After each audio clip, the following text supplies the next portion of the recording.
It is a gorgeous day. It might be a hat day because, my hair is bad. My hair is messy. And no, it is not Lionel Messi, like the soccer player. It is messy. So how's everyone doing? It is a gorgeous day. We are going to be talking about the tariffs, and we're going to be talking and breaking all of that down. Though I first want to start out with the protests that we saw over the weekend, because these were quite big. So please make sure to send some likes. I love all of you. Y'all are awesome. I love all of you so much. We're just getting the stream started, so should I do like backwards hat? Ooh, I look like a bro. Yeah, bro, get into all of this. Let's go. I'm funny. Anyway, I am going to take off my jacket. Ooh, my hair is peeking through. So, my hair is peeking through. That's so funny. That's so funny. I might just do it this way, actually. All right. How's everyone doing? So over the weekend, we saw massive protests into the tune of millions of people that are upset at this hostile government takeover that is Elon Musk and Donald Trump literally going through with their grimy little fingers and going through and just cutting Social Security, getting rid of the certain Social Security offices, going through and trying to cut Medicare, Medicaid, just gutting government agencies. So naturally, when you get rid of people's jobs, they're going to take to the streets. When you are affecting people's lives, they're going to be upset. So we saw massive protests over the weekend, and I want to share with you some pictures of these protests, and they were all across the country. And I'm going to show you red states and blue states, because there were so many people that were out there, and in places that you might not really think about. Like these red states, there were sizable protests in red states. And I want to also highlight that because, this resistance, it's not just in bigger, bluer, liberal cities. It's all across the US. Because this isn't about red versus blue. This is about top versus bottom. This is about the working class versus the elite. The elite versus everyone else, basically. So we're going to be talking about tariffs, and we're going to be getting into the latest with all of that and the economic downturn that is happening to our American democracy. But I also just wanted to show this first over the weekend. So I appreciate every single one of you. Millions march against the Trump-Musk and nationwide hands-off protests.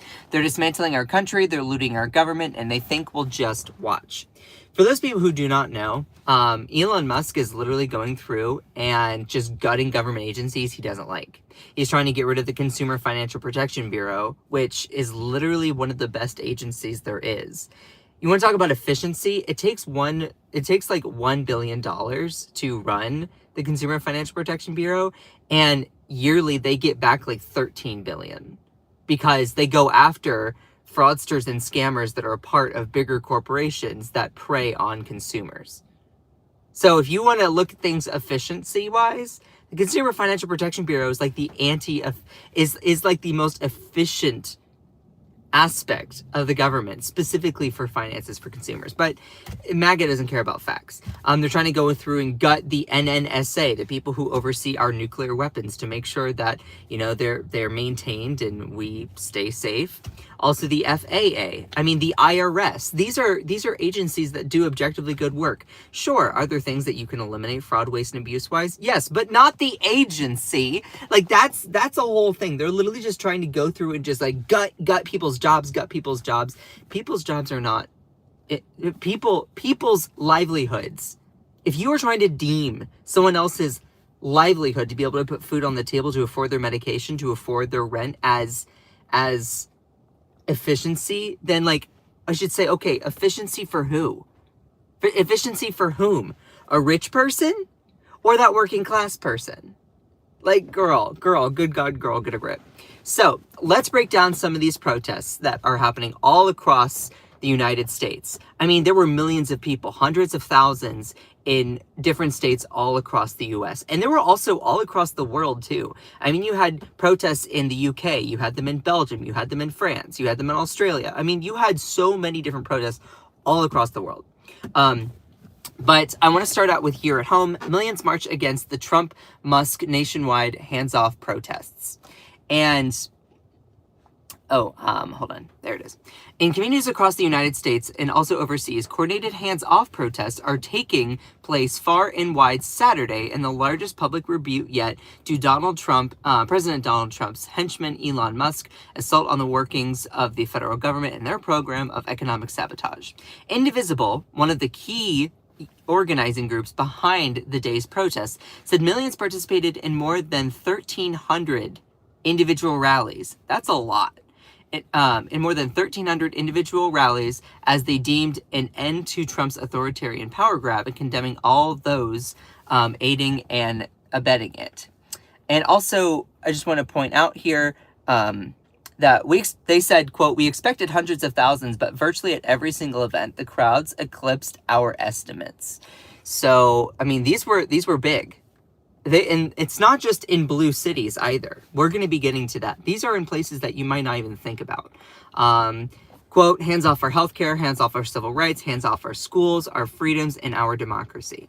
I mean, here's the thing. If the shoe was on the other foot and it was Democrats that were going through and gutting the Consumer Financial Protection Bureau, going through and trying to gut the Department of Education, which literally goes through and uses taxpayer money to fund and give grants and financial assistance to the lowest income, the most marginalized school districts across the US, which definitely benefits mostly even red states. So the Department of Education doesn't oversee curriculum. Of course, that's why a lot of people, like these MAGA people, are like, "Oh yeah, down with the DOE." They don't oversee the curriculum. Anyway, but they were saying hands off our healthcare, hands off our civil rights, hands off our schools, hands off our freedoms, and our democracy. This is the largest day of protest since Trump retook office, the group added, and in many small towns and cities, activists are reporting the biggest protests their communities have ever seen, as everyday people send a clear and unmistakable message to Trump and Musk. And I want to show you some pictures here of all the different places. The United States has a president, not a king. Donald Trump has, by every measure, been working to make himself a king. He's become unanswerable to the courts, Congress, and the American people. And to really put things in perspective, Donald Trump is going through and just ignoring what the courts are doing. Look, we have a separation of powers. I'm going to go back to my political science roots. We have a separation of powers and a system of checks and balances within our government. It's the way it was set up. You have the legislative branch, the executive branch, and the judicial branch. All have different responsibilities, all oversee and check each other. Think of it as, when you're building, when Native Americans will build a teepee, or you're building a fire and you put logs that lean on one another. That's what our government is like. They all support each other and lean on each other in order to all stand up, in order to function. That's how our government works. Each branch has their own different responsibilities, but all check each other. I mean, you have a friend group of 3 very, very, very strong people, very, very different people, but they all rely on each other and they keep each other in check. That's how our government works. Right now, objectively, when you're looking at this, when the executive branch under Donald Trump ignores court orders, ignores acts of Congress, ignores the will of the people, and the responsibilities of our government to check that, then yeah, you are obstructing government. Just pure, raw, and simple. Now I want to be a little bit more clear. I probably should have said not ignoring acts of Congress. That was a little bit of a I don't know if that was as accurate, but he's ignoring the courts. And Congress is actually giving under this Republican administration is giving more power of the purse is what they call it, to Donald Trump, which is kind of superseding the Constitution, which is really dangerous. Because again, if you were to just objectively look at this scenario and put the shoe on the other foot, Republicans would be rightfully outraged that the executive would be taking on more and more responsibility. But they don't care about those principles because it's their guy. It's their political party figure that's doing it. And if Joe Biden were to just ignore court orders or ignore what a federal judge says, then that would be a defying the Constitution. And that's also bad. But he didn't do that. That's Donald Trump doing it. but these MAGA people can't objectively look at things and put the shoe on the other foot because their leader, Elon Musk, tells them to not have any empathy. They view empathy as a weakness. Well, we need to start viewing empathy as a strength, as your superpower. So let me just show you how many people were standing up. Of course, you're going to have big blue cities like, oh, there's a wasp trying to get into my car. Oh yeah, no ma'am. No ma'am. Don't be coming after me. Of course, you have New York City. There were, you know, so many different thousands of protesters that were there. So that's not shocking. Here's another, wait, hold on. Is that the same? That's the same picture. But you also have places like Richmond, Virginia. Now, the quality of these photos might not be the best because I was taking a picture while there was a video going, so forgive me if the quality isn't the best. Also, if you're enjoying the live stream, please make sure to send some likes, share the live with a friend, and if this is your first time here, say hello and where you're tuning in from. I like to get to know new people, and I am supported and crowdfunded by individual people like you to do this kind of work. I am trying to build up my own media company, and it is not easy, honey. It is not easy. Also, it's a bad hair day, so yes, I'm wearing a hat, and yes, it does say who elected Elon Musk, because why is he running our government? Why is his boyfriend Donald Trump, you know, like what is going on there? What is going on? Hey, I'm gay, I can say that. I'm funny. Anyway, but you can see all across the United States, even in places that are kind of unassuming. Of course, you have bigger cities like Atlanta as well. You know, that's not shocking. You have millions who turned out 1,300 hands-off peaceful protests in the largest day of action this year. Boston, New York, Chicago, Portland, San Francisco, San Diego, Idaho, Utah, Oakland. I mean, you can see the millions of people that are here. Like, that's a lot. No, ma'am, I know. I think I'm funny. I think I'm funny. Also, you have places like Denver, Colorado. Of course, you know, that's a bluer city. But let me get to places that are a little bit less assuming. Montana. This is in Bozeman, Montana. I know there was also one in Missoula, Montana, I believe. Which is really, really cool to see these red states also have these protests, because when you're thinking about this kind of resistance, this defiance against the corruption of our hostile government takeover led by Donald Trump and Elon Musk, it's not a red versus blue issue. It's a top versus the rest of us issue. It is the 1% versus the working class and middle class. That's really what this comes down to. Look, I will say there are probably going to be mostly all these people are Democrats.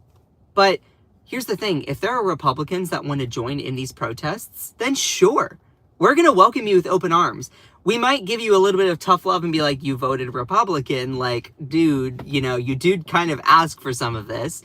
But we're also going to be like, you know what? But you've woken up now. You are starting to realize the error of that. So we are going to see that.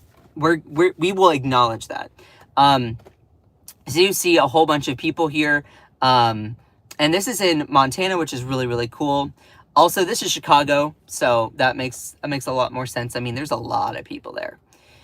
Let's see. This is my home turf of Raleigh, NC. Now, truth be told, unfortunately, I was not able to go to the hands-off protest this weekend. But I was thinking about trying to do a live stream, but I wasn't able to go. But, I mean, there were a lot of people. This is my home turf. So I've kind of tried to avoid saying where I am. But I live in North Carolina. I'm a North Carolina native. I'm from Raleigh, NC. A lot of trolls tend to think that I'm from Charlotte, which is funny. Just because that's the biggest municipality doesn't mean that's where I'm from. Anyway, but, I mean, Raleigh, NC had a huge population of people that were there. And I knew many people who were there personally, and they were taking lots of pictures. And this is another view. Again, if the pictures aren't the best quality, I apologize. I was taking screenshots from videos. I can't play a video over TikTok Live. So, or I don't know how to do that. I'm still learning. But these are 3 different views of just my hometown's protest, which I think is really, really cool, seeing all of that kind of resistance. And this is in Charlotte, and I can't play the videos on here. I don't know how. And Yeah, this is in, protesters started off with a rally in Mecklenburg County, which that's the county that Charlotte is in. Also, West Palm Beach, Florida. You can see all the people that are here. West Palm Beach, that's Donald Trump's like backyard. That's his backyard. And there's people that are there. Florida, a red state. So you have Miami, Florida as well. I mean, Miami's a bigger municipality, so it makes sense. But let me also just go to Tallahassee. Now, again, looking at this picture might be misleading. There were people that were also like over here. This was a panoramic. This was like the person filming the video went like this way, and I wanted to show that I think this is some part of the state capitol. There were more people that were over this way and that way. So, I mean, there were a lot more people. Orlando, of course. These are just some screenshots from these videos. Alabama, I love seeing this. I think it's important to protest everywhere and show your defiance and resistance everywhere, even if you are in a super, super, super red state. And I think that really speaks volumes, and I love seeing people in more rural communities also standing up and fighting. That's really, really cool. And I like seeing the ones in Alabama. I thought that was just really, really awesome. And I was surprised that there's a skyscraper in Alabama. Sorry to all my friends who are from Alabama. I took this picture and I'm like, wait, hold on. Is that a mountain or is that a skyscraper? Wow. There are probably skyscrapers in Alabama. I'm just trying to be cheeky and funny. People probably say that about North Carolina. There are many skyscrapers in North Carolina. Just saying. Anyway, also this guy's kind of cute. Okay, if you're watching me on this live stream, then say hello. Yes, I'm very gay. If you can't handle that, then maybe you're the snowflake. Let's see. This is in Jackson, Mississippi. This again another very deep red state. I think it's really, really cool to see defiance and resistance that's there. Also, please make sure to send some likes. I love all of you. My moderators do make this a safe space. Look, for those people who are like, why was I muted? Why was I blocked? Let me just pause for a second. My live, you can have an opinion that is different from me or for other people. But let me tell you what kinds of opinions are okay versus not. If hate, if disrespect, if prejudice is your opinion, then yes, we are going to maintain this as a safe space and you will be muted. And you might be blocked. Sorry. You can have hate as your opinion, sure. But that doesn't free you from the consequences of facing the backlash for that. If you make hate your opinion and you whine that you are muted or blocked, maybe that says more about you than it does about me or maintaining the space. Secondly, we don't tolerate misinformation. Misinformation, no, that is not the name of a drag queen. I've been wanting to make that joke for the longest time. Welcoming to the stage, misinformation. No, but just saying that if you are spewing misinformation, then you will be muted. Just saying. And if you get angry about that, maybe you should understand and reflect on why. Now, if you have a different opinion than me, I like pineapple on pizza and you say, I don't like it, and no, you're not going to be muted. But if your opinion or you're spreading misinformation or you're using your opinion to spew hate, then yes, you will be muted and blocked. Period, end of story. If you want to whine about being censored, then maybe you should reflect on why you are being muted or blocked from the platform. Get it? Got it? Good. This is not necessarily a democracy. This is a scotocracy. We are maintaining this safe space. You can share your opinion, but it's going to have consequences if it is literally hateful. And also, there are people that are like, oh my God, what about free speech? Free speech, free speech. If you're using free speech to spew hate, then maybe you should reflect a little bit.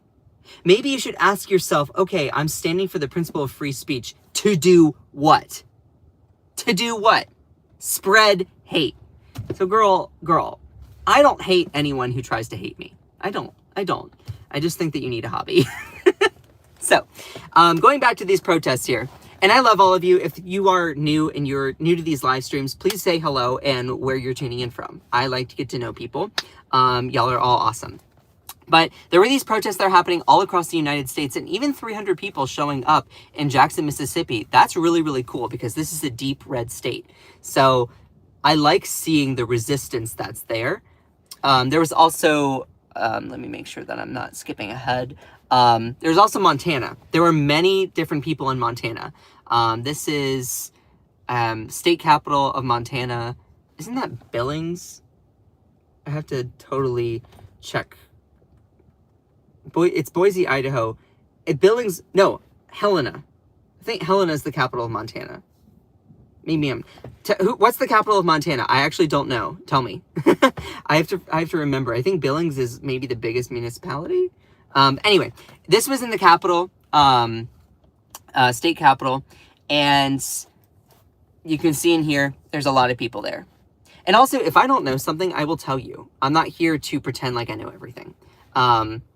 Helena. Yes. Yes. Thank you. See, I had a suspicion it was one of those two.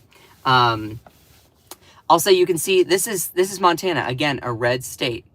Someone said you look better without a hat. You look better without that comment. But also, I'm having a bad hair day, so we're gonna keep our hat on. You know, we're gonna keep our hat on. Yeah, bro. Let's get into it. I think I'm funny. But these are more pictures, as you can see, from Montana. And this is the state with Zoe Zephyr. There were people that, I believe Zoe Zephyr spoke at one of those protests. I'd have to double check. But there were also people standing in solidarity with her. There was Columbus, Ohio, which is really, really cool. This is not surprising. It's a bigger municipality. But yeah. And also you can see New York City, DC, Philly. I mean, so many people came out to protest Elon Musk and Donald Trump. And it wasn't just in these like red states. Or it wasn't just in these like blue cities, in blue states. They were in red states. They were in Jackson, Mississippi. They were in Alabama. They were in Louisiana. Did I show my Louisiana one? Hold on. Pretty sure that I had a Louisiana one. Where'd it go? Where'd it go? I had one in Louisiana. Oh, there it is. Yeah, this one's in Louisiana. I mean, they weren't just in blue cities or blue states. You had resistance everywhere. 1,300 protests. That's monumental. That is monumental. So, wow, y'all are some raging people in the chat here. Do y'all have a crush on me? Sometimes people that rage in the chat, it's like, you have a crush. Dude, get into it. I'm just joking. So anyway, I wanted to share that before going on to the next segment here. I mean, these people were really standing up for democracy. They're saying, hey, hands off our Social Security, hands off our Medicare, hands off our Medicaid. Stop trying to gut the Consumer Financial Protection Bureau. Stop trying to gut the FAA, the IRS, all of these government agencies. And actually, before I even go any further with that, just one more thing I want to share. I have used this metaphor to talk about government and talk about the different branches of government for a while, and I've really leaned into it.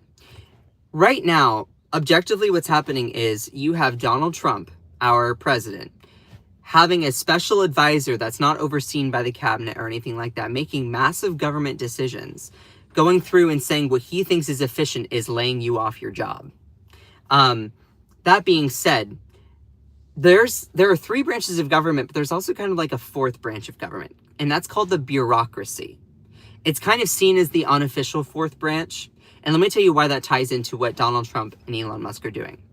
So we know what they're doing, trying to get rid of different government agencies, going through and gutting jobs, trying to lay people off for the sake of a rich man's version of efficiency. Anyway, right now, think of it like this. The government is a car. I'm sitting in my car, so I love this analogy. The driver, this is my steering wheel. The driver is the executive branch. They're the one that determine where the car goes. They're the ones that drive the car, physically drive the car. And they can control how much gas you put on, how much of the brake you put on. They can control, they're the ones that do the objective turning, going straight. It's so funny when someone's giving me directions, they're like, oh, go straight. I said, I don't go straight. I go forward. It's meant to just be funny, but it just makes me laugh. So whenever I'm with someone that's doing GPS, then like I say, don't use that STRAIGHT word. It's a joke. It's a joke. It's a joke. I love all of my straight friends and allies. I have many friends. Anyway, but the executive branch is a lot like the driver. The legislative branch is the person that's in the front seat, being the GPS, being the sat-nav. They're the ones that make the laws. They're the ones that say you must wear a seatbelt when driving. You must have a driver's license. You cannot speed. You know, you have to stop when you see a school bus on the other side of the road. Stop. You have to do that. You know, they're the ones that make the laws. They're the ones that determine how fast you can go, how slow you can go, all of that within the driving of the car. The judicial branch is the person in the back seat saying, this is all the laws that Congress has passed. This is what the executive branch has done. They're the person that's going through and making sure, hey, are you abiding by what has been established? They're just maintaining the contract. They're the ones that go back there and say, Congress, you can do that. Yes, you can make that law about a seatbelt. Or executive branch, yes, you can push your foot on the accelerator so that you can go a little bit faster here. That's what the three branches of government do. Now, the fourth branch is called the bureaucracy. The bureaucracy is a lot like the physical car itself. So the physical car itself, you have the steering wheel. Of course, you have the wheels, you have the accelerator, you have the battery, you have the tires, you have the you have the stereo, you have the mirrors, you have all of that. You have the stick shift, the throttle, whatever you want to call it. Right now, there are government agencies that maintain our government. The Consumer Financial Protection Bureau, the Department of Education, the Department of Defense, the Department of Agriculture, the FAA, the Federal Aviation Administration. You have all these different agencies that really carry out the work of government. They are the ones that physically make the car run. Right now, how this relates to Elon Musk, this situation is a lot like Donald Trump sitting in the driver's seat and sees this weird guy that's just like wandering around, and he just welcomes him over to the car. And the executive branch, the driver, says, feel free to open the hood and just take out what you think is unimportant. So the guy comes over, has no idea what he's doing, starts taking out, oh, this part doesn't look important, this part doesn't look important, this part doesn't look important, I can just take this out, right? Now, sure, might there be some fraud, waste, and abuse in the car? Absolutely. Do you need that heated steering wheel? Do you need the heated seats? Maybe you have a little hula dancer that's like hanging from your mirror, which aren't those all illegal, like to have things hanging from your mirror? I would have to double check that. Sure, you might have fraud, waste, and abuse that are part of it. Like, do you need to have, you know, a TV in the car? Maybe for kids, but like there's fraud, waste, and abuse. Sure. Do you need to like have the latest big stereo? Does that really determine how our car goes? So it's important to understand that that's what is happening right now. Donald Trump, at the behest of Congress, which has kind of aided and abetted him, or not tried to stop him, has just welcomed over a hoodlum, a stranger, to open the hood of our car and start ransacking things. So that is an analogy that really sticks with me when we're talking about these branches of government. So I just wanted to share that with you all in response to these protests. That's why people are protesting. That's why people are protesting, because we are seeing our car being ransacked to the point where it might not run. It might not get to our destination to serve the American people. If that analogy speaks to you, then great. If it doesn't, then just ignore it. But if for anyone who has parents, an easy way to teach your kids about the separation of powers, or like the different branches of government, feel free to use that analogy. I've thought about trying to write a kid's book about it. That's just me. It's possible. But yeah, I would have to figure out, you know, what are my next steps there. But that analogy really speaks to me, because I think that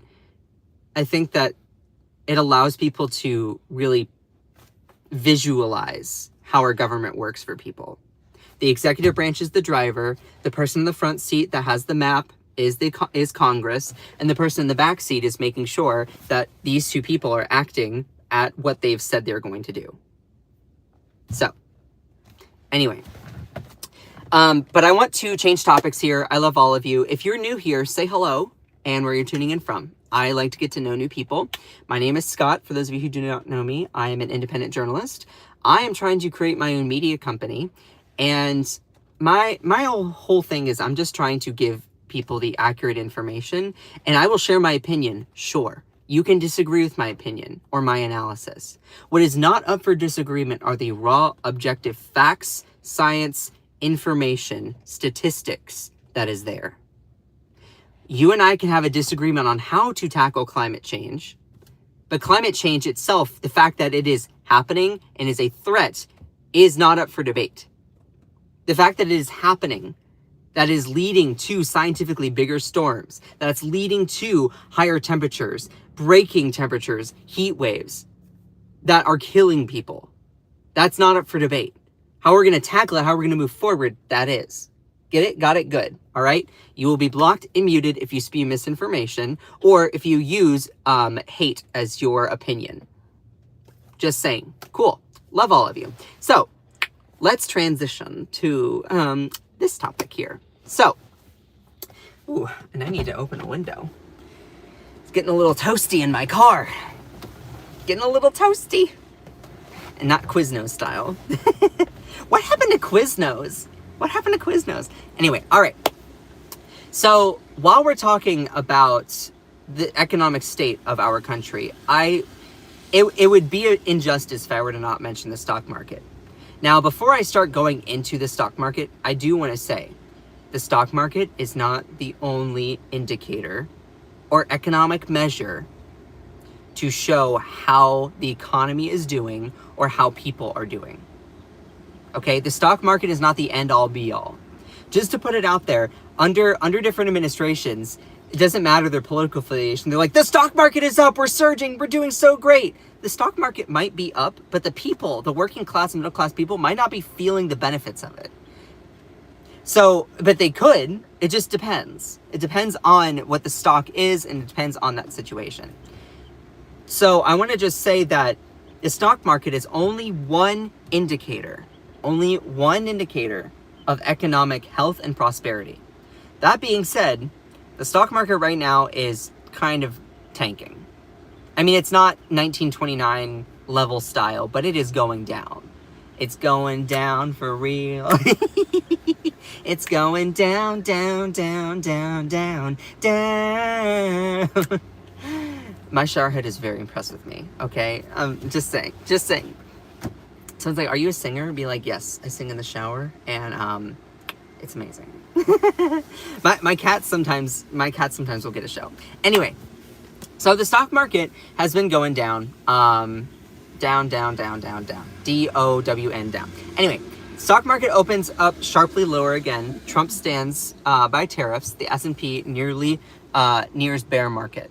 Now, I don't know what the term bear market means. I know that it is a term, but I don't know what it means, so I'm not going to pretend like I do. Cool.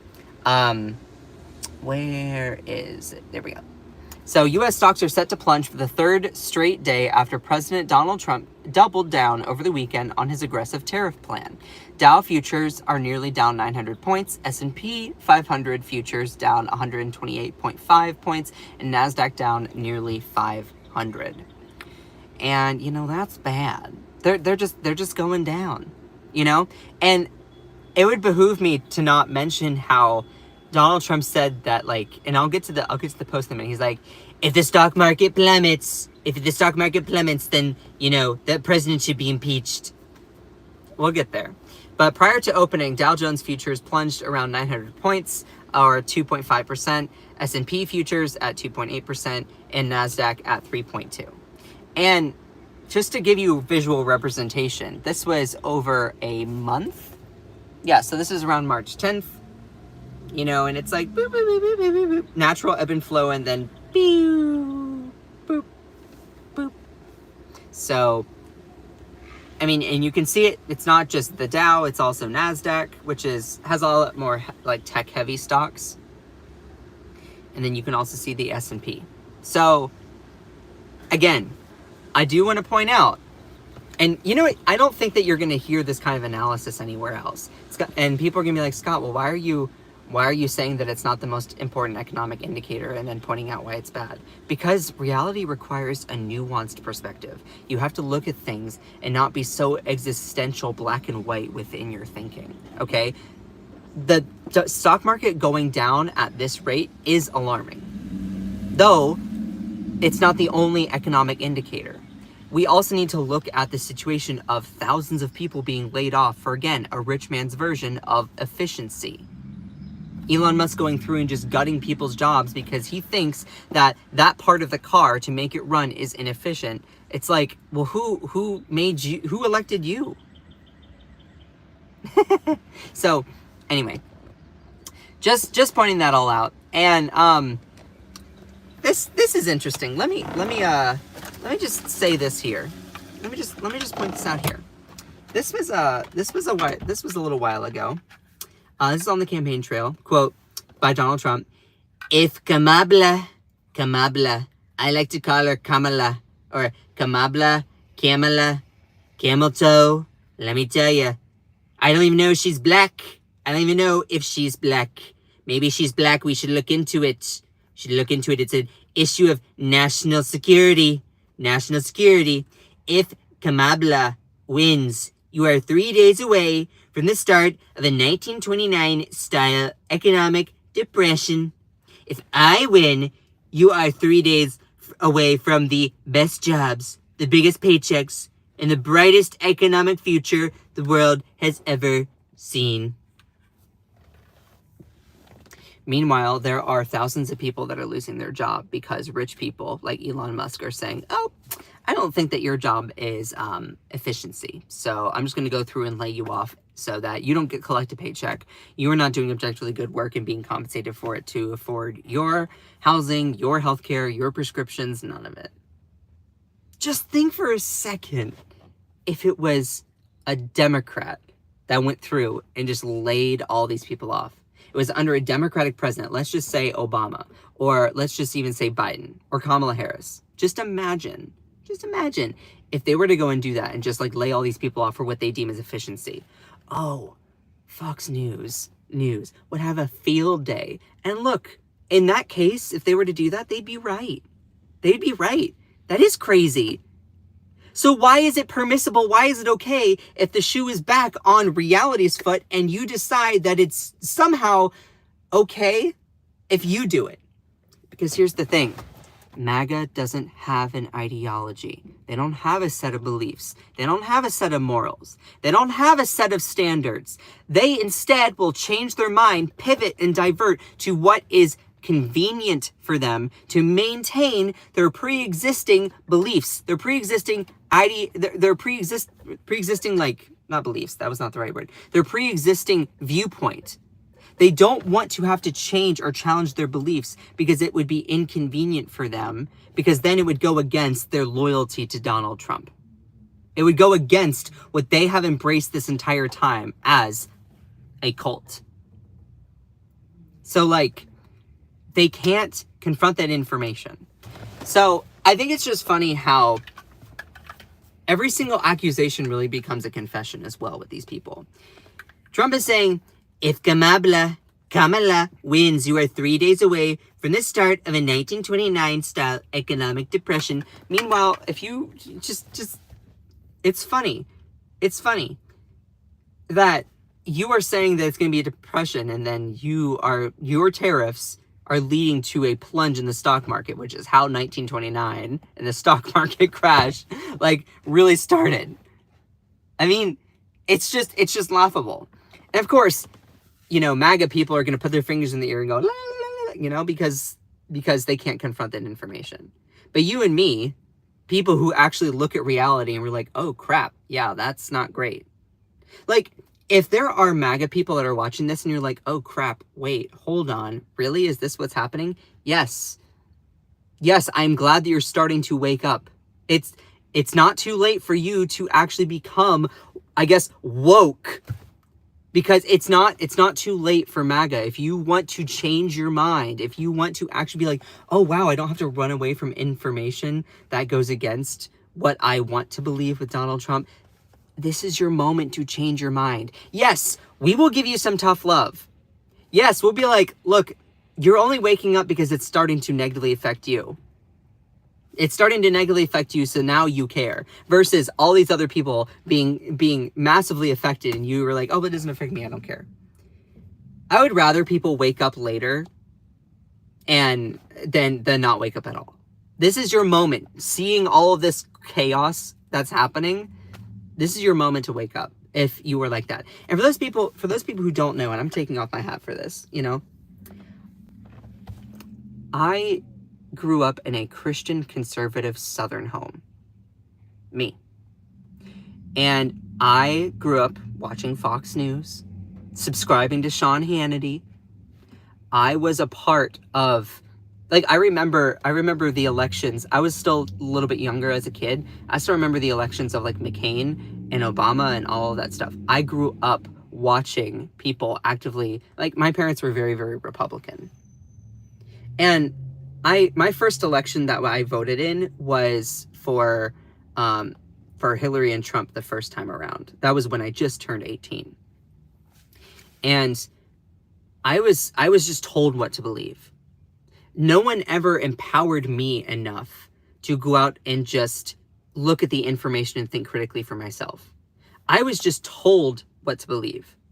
Now, to be fair, sometimes you have that on the other foot as well. Sometimes you can have that on the Democratic side. Sure.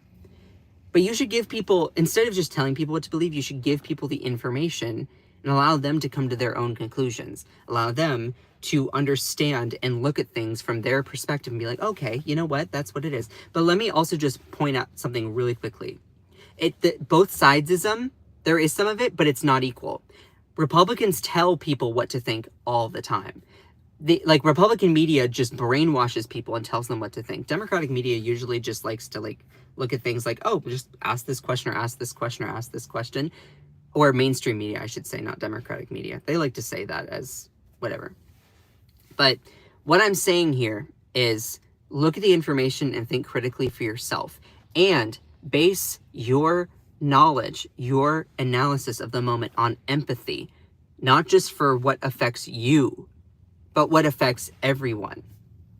Some people will say, like, Scott, why do you care so much about transgender people? You're not trans. No, I'm not. But when I see injustices against an innocent group of people that are just trying to live out their lives, yeah, I'm going to speak up and say that's wrong. I don't have a uterus. I don't have the capacity for pregnancy. But when I see other people's rights being taken away for the autonomy over their body, I'm going to be like, yeah, that's messed up. Yeah, that's wrong. That's not how that should happen. No, it doesn't affect me personally. But if I'm seeing injustice, then I'm going to go out and say something. And I grew up in a very Christian family, right? There is this whole ethic of these super, super, super self-centered MAGA people that don't extend empathy to their neighbor. Jesus was a caramel-skinned woke man, and they have completely hijacked the whole idea of religion. I know I'm going on a little bit of a rant, but the reason why I bring this up is I grew up as a Christian conservative. Think of like a Southern altar boy. I wasn't quite an altar boy, but I was close.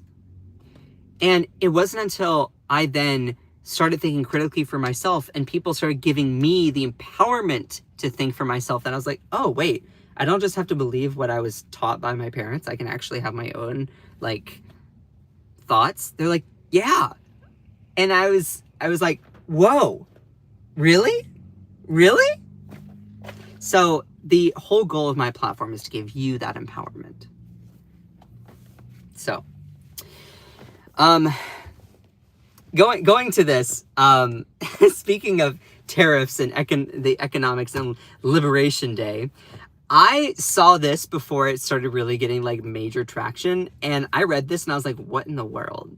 So you all know that Donald Trump is doing these tariffs that are going to lead to a global economic downturn. Well, and we'll show that in a minute, but this is what Donald Trump said on his Truth Social. And typing in all caps is never It's never a good idea. But he goes, the operation is over. The operation is over. I got a nose job. I got a nose job. I got a BOOB job. I got a HAND job. I'm funny. The operation is over. The patient lived. I know. The patient lived and is healing. The prognosis. And I love a prognosis. That sounds like a naughty word. I love a prognosis. I like it where it's a little bit secretive. I like the word prognosis. It's you know, it sounds like that city in one of those European countries, Prague. I like a prognosis. Sounds scandalous. The prognosis is that the patient will be stronger, bigger, and better, and more resilient than ever before. Make America great again. Like, when I first saw this, I'm looking at this and I'm like, what does he even mean? And people thought that Joe Biden was like so far gone. Look, the dude is old. Yes, he was old. But this is the same kind of behavior you would see from some wild person in a nursing home. Just saying. Just saying. Now let's talk. And also, this is also really funny. I think it's going very well. The markets are going to boom. To boom. Yeah, boom as in crash. Boom, crash, the sound of my heart, the beat goes on. So, yeah, the market's gonna boom. Yeah, boom. Against the floor. Again, it's gonna... He's like, the markets are gonna boom. And you know what's so funny? Is I looked at the replies, even on this Truth Social post, and, oh, the replies were just glorious. They were glorious. So, let me get to some of those here. This person said, well, deja vu. Congress needs to impeach Trump or invoke the 25th Amendment and remove this maniac from office. Someone said, and it's so funny. Stock markets are crashing. The numbers are terrible. We're heading to World War III, and we have two of the most incompetent leaders in history. This is not good. Now, he posted this on August 5th of 2024. So, again, if we were to use Trump's own words, right now, what are we seeing? The stock market plummeting. Stock markets are crashing. Job numbers, his bestie boyfriend, whatever he is, Elon Musk, going through and just, like, firing people. Yeah, job numbers. There was a time where Republicans tried to look like they cared about unemployment. Well, right now, they're literally going through and like, ooh, what can we do to increase unemployment? It's just crazy. On the brink of World War III, yeah, he is literally trying to take Greenland. He's thankfully backed off Canada a little bit, but he's also like antagonizing other countries as well. And we have two of the most incompetent leaders in history. Yeah, this is the same guy who goes through and just says whatever crap that's like that. Like, it's wild. It's wild to see that every single accusation becomes a confession. I saw just for a split second, someone's like, ooh, this boy is zesty. I love that adjective. You want to call me zesty? You can also call me something else, you know? You can also call me something else. I'm funny. That all being said, every single accusation becomes a confession with these people. He says the stock markets are crashing. He gets elected and the stock markets crash. Job numbers are terrible. He gets elected. The job numbers just plummet because his bestie boyfriend, Elon Musk, is going through and just laying off people for the sake of a rich man's version of efficiency. And he says, oh, we're on the brink of World War III, when you're literally trying to, by military force, have flirted with the idea of just taking another country's territory and demolishing Gaza and turning it into the Riviera of the Middle East. I mean, if anyone who is objective is looking at this, you are seeing the blatant hypocrisy as the brand of MAGA. That's what it is. That's what it is. But of course, the far right-wing media brainwashes people into thinking that's not the case, trying to deny the facts and the science and statistics and just evidence that is there. I would know. I was brainwashed into it. I come from that area.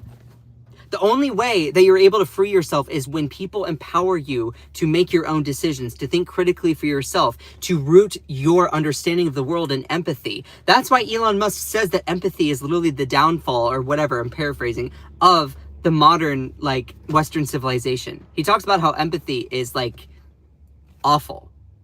So we need to combat that. Look, we as American people, we have way more in common than we realize. Yes, there might be gay versus straight. There might be cisgender versus transgender. There might be Democrat versus Republican. But we are all ideally in the same boat together, where we want good access to healthcare. We want access to housing. We don't want to be price gouged for things. Most people believe in leaving each other alone. And most people believe in at least tolerance, if it's not going to be acceptance and inclusion. At least tolerance. Right now, we've allowed a group of people to just overrun the government and spew their hateful crap and crash the global economy. Are you going to sit back and be complicit and say, oh, well, it's not going to affect me? It will eventually affect you. It will eventually affect you. Might not be today. But these authoritarian regimes, they always start with going after the most vulnerable people first. Often trans people. Then they go for the lower rungs of low-income people. And then it gets worse from there. It's workers versus the rich. Exactly. Exactly. More of these comments about him saying, I think it's going very well. The markets are going to boom. Again, boom as in crash. Boom as in crash. More of these replies here. This person was actually in response, like supporting Donald Trump. But this is just funny. This is just funny. Boom. It says tariffs equal jobs, jobs, jobs. Tariffs do not equal jobs. A tariff is a tax on a consumer good. It is a self-imposed tax in order for the U.S. companies to look more competitive, domestically made stuff to look more competitive. That's what it is in theory. In practice, it allows U.S. companies to also price gouge because they see it as an opportunity to raise their own prices. That's what it does. We'll talk about that more in a second here. But this one is really interesting. This person, and this is on Truth Social. So again, Truth Social is very overrun with bots that just constantly praise Donald Trump, but then also people who are like super, super, super supportive and bootlickers. But I saw this one, and I'm like, wow, huh. Someone said, you're an idiot, Mr. President, and I voted for you. I guess that makes me an idiot also. But you for sure are one. Your tariffs suck, killing the economy because you have a God complex. That's, I mean, credit where credit is due. I mean, if you're admitting that, like, yeah, I messed up voting for you. It's interesting to see that. That if the Dow drops 1,000 points in 2 days, the president should be impeached immediately. Do we want to look at something? Going from 42,000 to 38,000. That's a drop of 4,000 points. So if we're looking at this, that means that Donald Trump, by his own standards, by his own words, should be impeached 4 times, which is not possible, you know, like, unless you get elected 4 times. But, like, you know, he said if the Dow drops 1,000 points, well, it dropped 4,000 points in 2 days. Well, it's done that in the last, I would have to double check how long it's been, but it's been a little bit over 2 days, but you can see it. So, like, by his own words. And for any MAGA person who looks at this and say, oh, well, he didn't really mean that. Well, then what does he mean? What does he mean? You can't run away from the blatant hypocrisy. He said it himself. Did he not mean it? Did he not mean it? Did he then say, oh, that's only for Democrats. If it happens to me, then it's different. It's like trying to play Monopoly with a 4-year-old. It's very heads I win, tails you lose logic. So, and I use that purposely. That's actually from a Scooby-Doo cartoon. Shaggy was saying, hey, Scooby, go and check out the ghost thing. He says, okay, we'll flip a coin. Heads I win, tails you lose. He flips the coin. And he's like, tails, you lose. Well, it was going to be favorable for Shaggy no matter what. That's what Donald Trump tries to do. He tries to make it favorable for him no matter what, because it's not about equality. It's not about going by rules. It's not about being fair or creating a system that is just for everyone. It's only about what benefits him. It's a lot like trying to play Monopoly with a 4-year-old. When you land on their houses or their hotels, they're like, "Wah, I want you to pay me twice as much." And they just start screaming and whining and complaining. And you're just like, "Okay, fine, I'll do it twice just to make you quiet." They land on your hotels or your houses, and they're like, "Wah, I should only have to pay half as much." That's really what it comes to. They like to change the rules when it's convenient. And sometimes Democrats just let them. But we can't allow that to happen. Because this is a country that's built for everyone to live equally and equitably. You can't just allow people to just bulldoze the whole idea of fairness. So, the fact that Donald Trump truthed this out and was like, if the Dow drops 1,000 points in 2 days, the president shouldn't be impeached immediately. Dow drops 4,000 points in, let's just say, this is May 31st, or that's March 31st through April 7th. Let's just say a week. Dow drops 4,000 points in a week. And Donald Trump is silent. It shows that he doesn't have any principles other than what benefits him. That's all it is. And if you are MAGA, you're literally a vessel, a tool for this man. Have some self-respect. You don't need to be a cog in the machine for MAGA. The MAGA industrial complex. That's really what it's become. The MAGA industrial complex, all it is just benefiting Trump. That's all it is. Don't be a tool in the MAGA industrial complex. And immediately, there's going to be like, "Oh, well, you're a tool in the Democratic industrial complex." First off, do you see how quick so many Democrats were to call out Schumer for what he did? Do you see how quick Democrats are to criticize each other? We're so overly critical of each other, which can be a weakness and also very much a strength. So, just saying. But yeah, no, I mean, these replies were well, that's been taking you for a while, and that's all you. These replies were pretty grounded. I think it's going as well as a self-inflicted gunshot to the head. That's rough. That's rough. And as you can see here, Welcome to Trump's Great Depression posted this, and I like this account. I mean, they put things in context. So, going forward, you can see here how global markets have fallen following the U.S. tariff announcement. You can see how this is the U.S. down here in the darker blue. I mean, global markets are falling because of what the U.S. is doing. And before I even talk to you about the tariffs, let me show you what the tariff rate actually is. So, going to Wikipedia, for those people who are like, okay, well, what is the tariff rates for all the different countries across the world? Let me show you.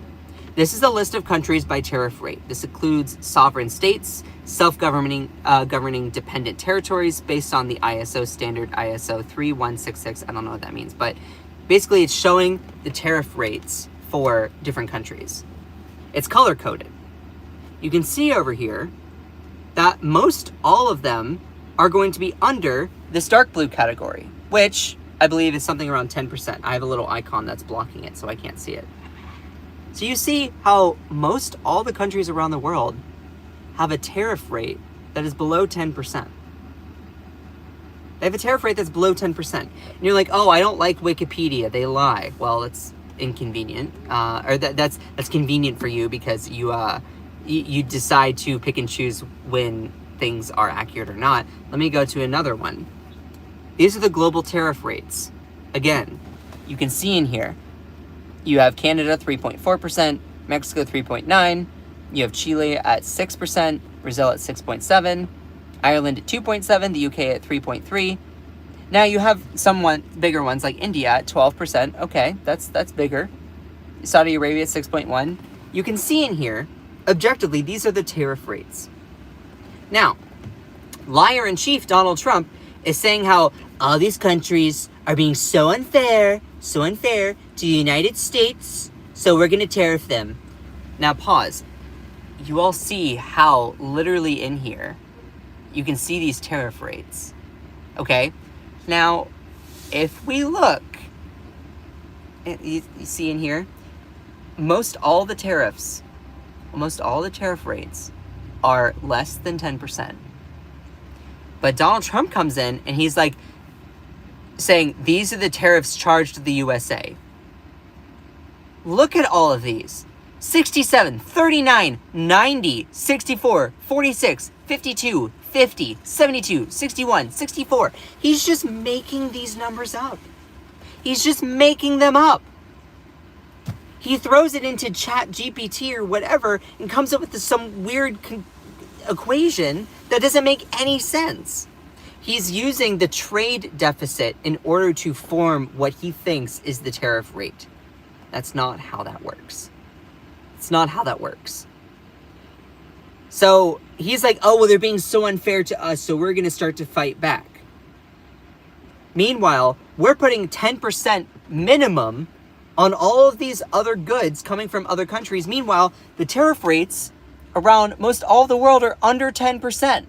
So he's like, I'm being gracious, I'm being merciful, I'm being fair. You know, I'm putting a rate of 10% on all of them at least, because, you know, we have to start fighting back somehow. No, you're lying about the base in which you are basing the problem, and then you are going through misinforming people and using this in order to raise tariffs. Why?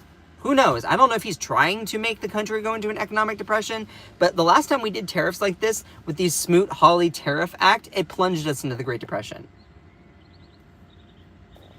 So he goes through and just says, oh, I'm going to put all these tariffs on all of these things, and it's going to be great. He also said that tariffs are going to make our country wealthy. Who pays the tariff? Who pays the tariff? You and me, consumers. A tariff is an artificial price increase on imported products that then that price increase isn't swallowed by the corporation. Corporation's just going to, it's going to be like, oh, okay, higher prices for us. We're going to just pass it on to our consumer. Corporations are not going to swallow the loss. That is a price hike. Some of the biggest imports to our country are cars, electronic devices. You also have some medical equipment. So let's just say, for the example of cars, you put a 60% tariff on the price of a car, and it increases that. Oh, well, that's the idea, to make domestic manufactured cars cheaper by comparison and more competitive. Sure. In theory, that makes a lot of sense. You have a foreign made car that is X times 60%, and then you have a domestically made car that's staying at that original 10, okay? Sure. Or staying that original X percent. When you do a tariff, you're artificially inflating that with the hope that the domestic manufacturer stays where they are. Well, that domestic manufacturer is going to be the cheaper option, whether they are at the normal amount X, while the imported one is at X times 60% with the 60% tariff. But that domestic manufacturer would be like, oh, well, we're going to be the cheaper option no matter if we're at X, or at X times 30%, or X times 50%. So what it does is a tariff goes through and artificially raises the bar, raises the threshold for what is a normal price. And what ends up happening is corporations go through and just also, okay, well, you've raised the bar there, so we're going to raise the bar here. The same way that if we as a country put a tariff on goods, other countries are going to respond by putting a tariff on goods. It becomes this positive feedback loop that only leads into a trade war where everything becomes more expensive. It doesn't do anything to help us. It doesn't do anything to lower the costs of things. And in fact, this actually stands to somewhat benefit some corporations. This is why some corporations are so happy about Donald Trump being in power. Because, oh, he likes doing tariffs? Well, then that's another reason for corporations to charge people more for things, more reason for them to raise the price so that they can then make more money. Did they raise the price because the manufacturing of the good became more expensive? Did they use better materials? No. They raised the price because a tariff went in and artificially inflated it, so they actually make a bigger profit margin on each good. So there are companies that stand to also benefit from doing tariffs, because you know what that shows? It shows that people are going to be forced into buying those things because they need them, especially if they're critical supplies, and it means that there's going to be more corporate profits for these corporations. Make sense? These tariffs don't do anything to pay down the debt or the deficit, because this is not money going to the government to pay that down. Doing a tariff is artificially raising the price of things that you get from your Walmart or Target. It is not recouping money back into the government. This is a totally separate thing. Does that make sense? Y'all following me? Now, let's talk about the title of the live. Let's actually get into that. So as you all see how there's like these tariff rates, well, these are all just made up numbers. And you can see in here how it just goes on and on. I mean, they put a 99% tariff. They're saying that Lesotho, a small African country that's landlocked by South Africa, has like a 99% tariff on us, which that's just wild. It's just wild to me. He's saying that Vietnam, I think, like, has a 90% tariff. The tariff that is on Vietnam is literally like 2%. It's one thing to bend it a little bit. Think of it like as a resume. It's one thing to bend what you're saying. Like someone says, oh, you have pretend you have 3 years of experience, and then it's like, how about 4 to 5? That's one thing.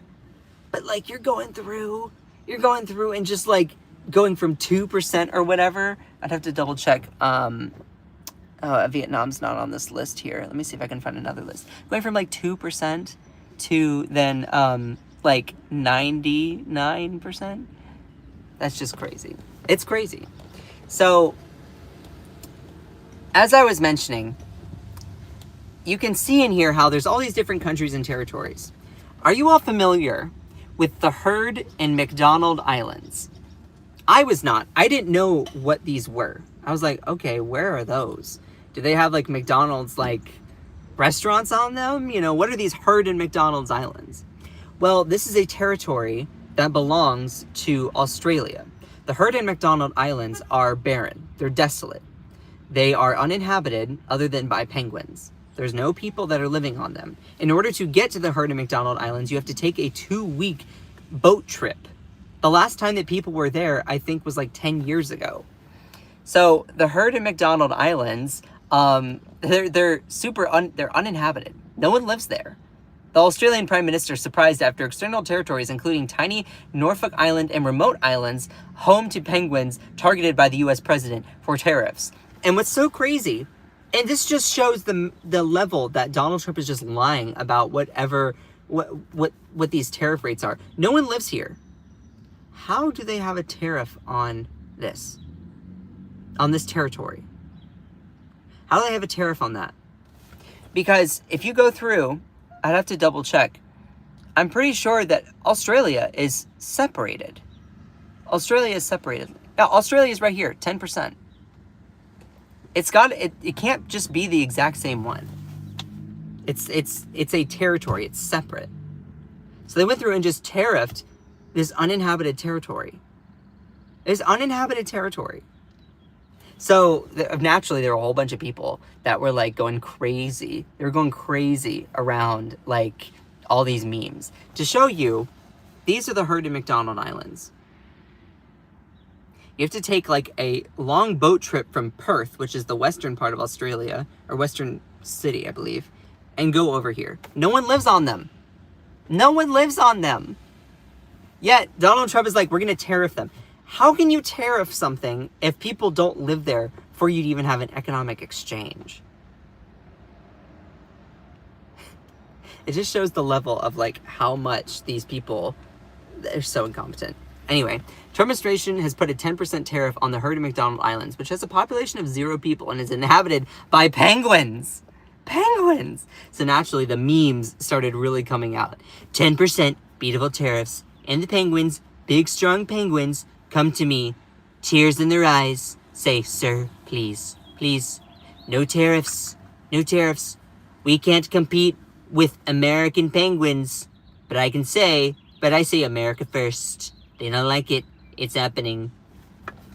Now, this is kind of paraphrased from a moment that Donald Trump had with Ron DeSantis. If you all remember Ron DeSantis, he's the governor of Florida, who Trump was telling this story about how Ron DeSantis went to Trump with tears in his eyes, saying, "Sir, please, please, please." It was either like, "Don't run" or "Help me" or something like that. And he said, but I said, "No." I said, "Ronnie Pooh, it's not gonna happen. Not gonna happen."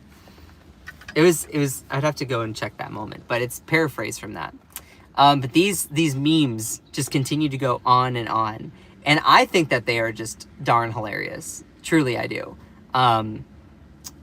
I like this one a lot.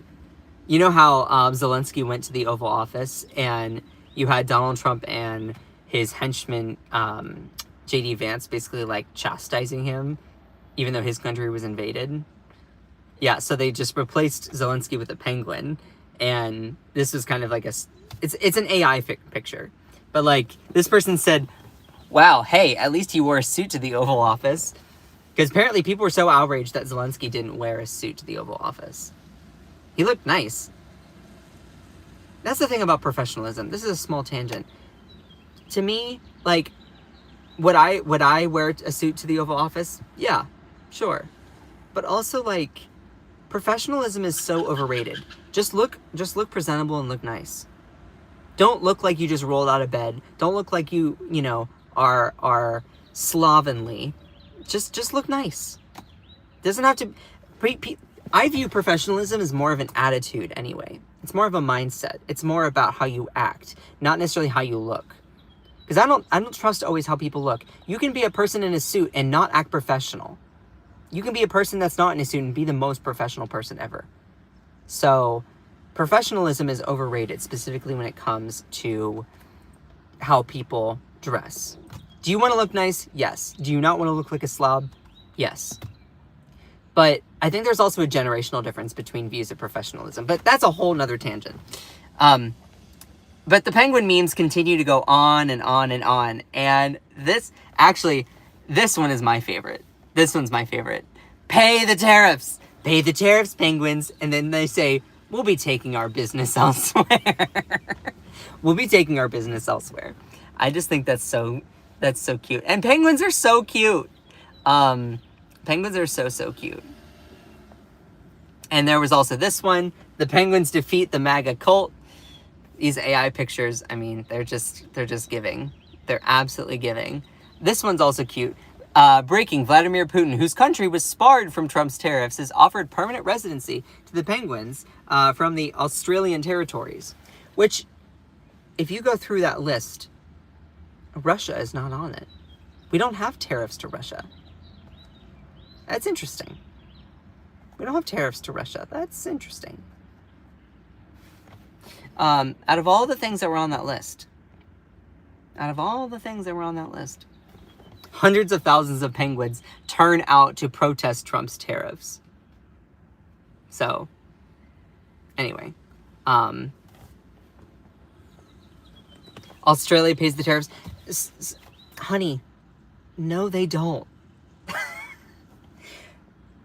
American corporations pay the tariffs. A tariff is a self-inflicted inflationary price hike. It raises the bar. Australia does not pay for the tariff that is on Australia. A tariff is a self-imposed thing. If we, the United States, put a tariff on goods coming from Australia,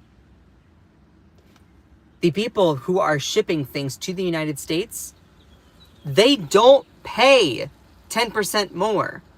A tariff is, we are paying 10% more. We, the United States, the merchants, the corporations that get those materials from Australia, we pay 10% more. That's how that works.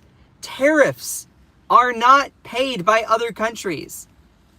And let's just say for whatever example they are, which they aren't, how would that money go to then us?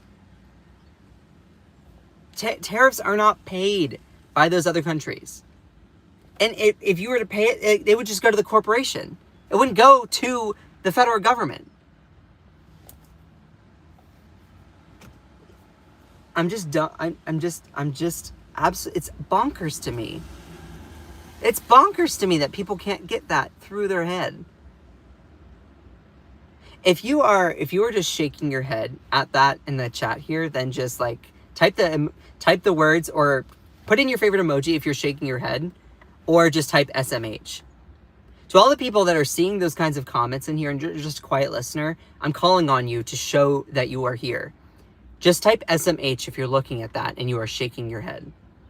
And I'm prepared to be embarrassed if no one does it. I'm prepared to be embarrassed if no one does it. Like, tariffs are not paid by the country that we tariff.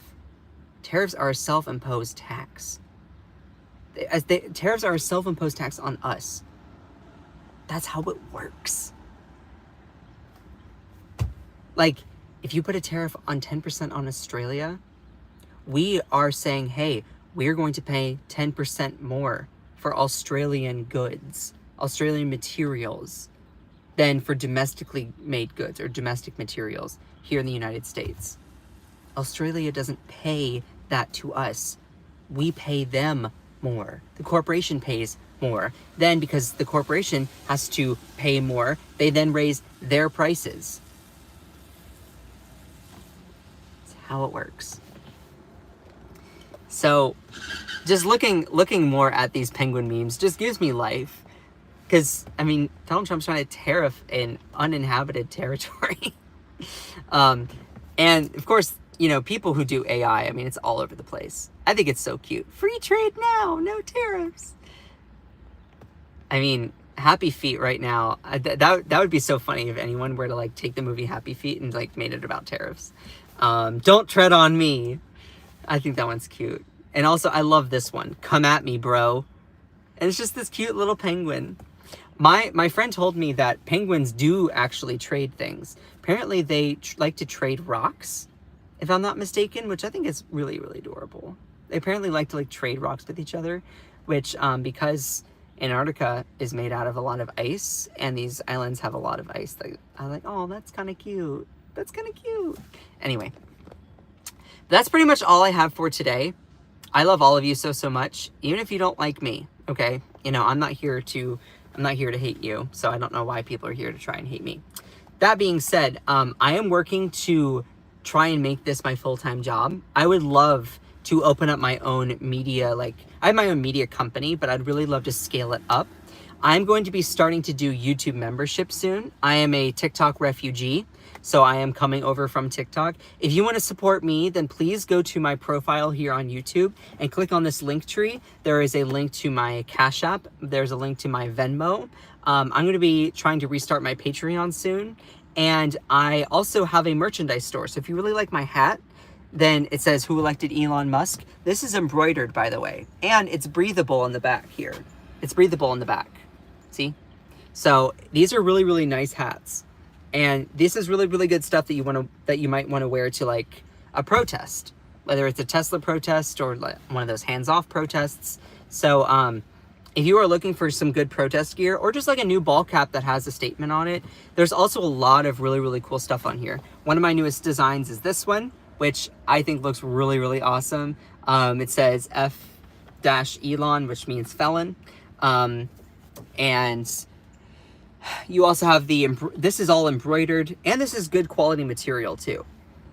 There's also other shirts that have my iconic quotes on them. There's this, I have a little canvas bag that you can take for, like, shopping, so you don't have to get all those plastic bags. It has Trump nutrition facts, which I think is cute. So I think that would be really cool. I also have magnets that say, "I support DEI, deport Elon immediately," which, yeah.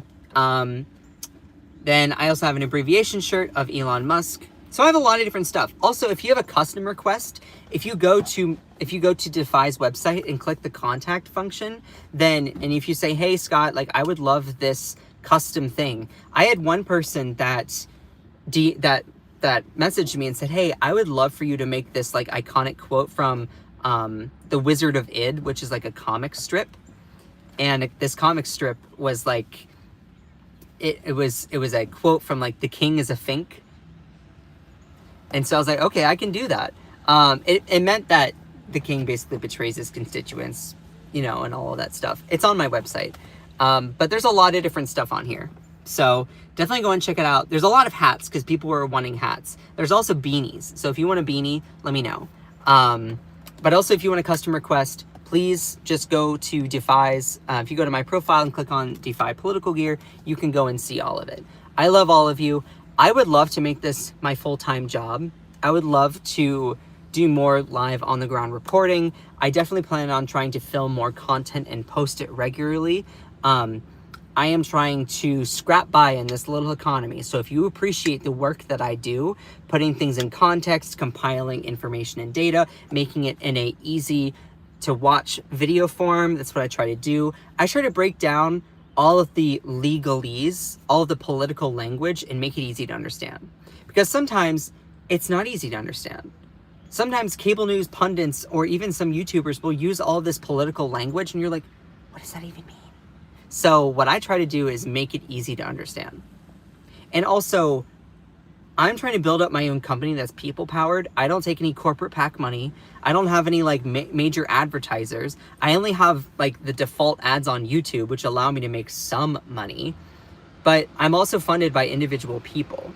And I'm trying to build myself up in that way. So if you want to be a part of the revolution of independent media, then subscribe and go and check out some of my latest videos. One of my latest videos was a FAFO. I'm also leaning into doing more FAFO videos because of my political science and political psychology background, that I want to lean into those more. And I do want to give the biggest shout out of all time to my moderators in here.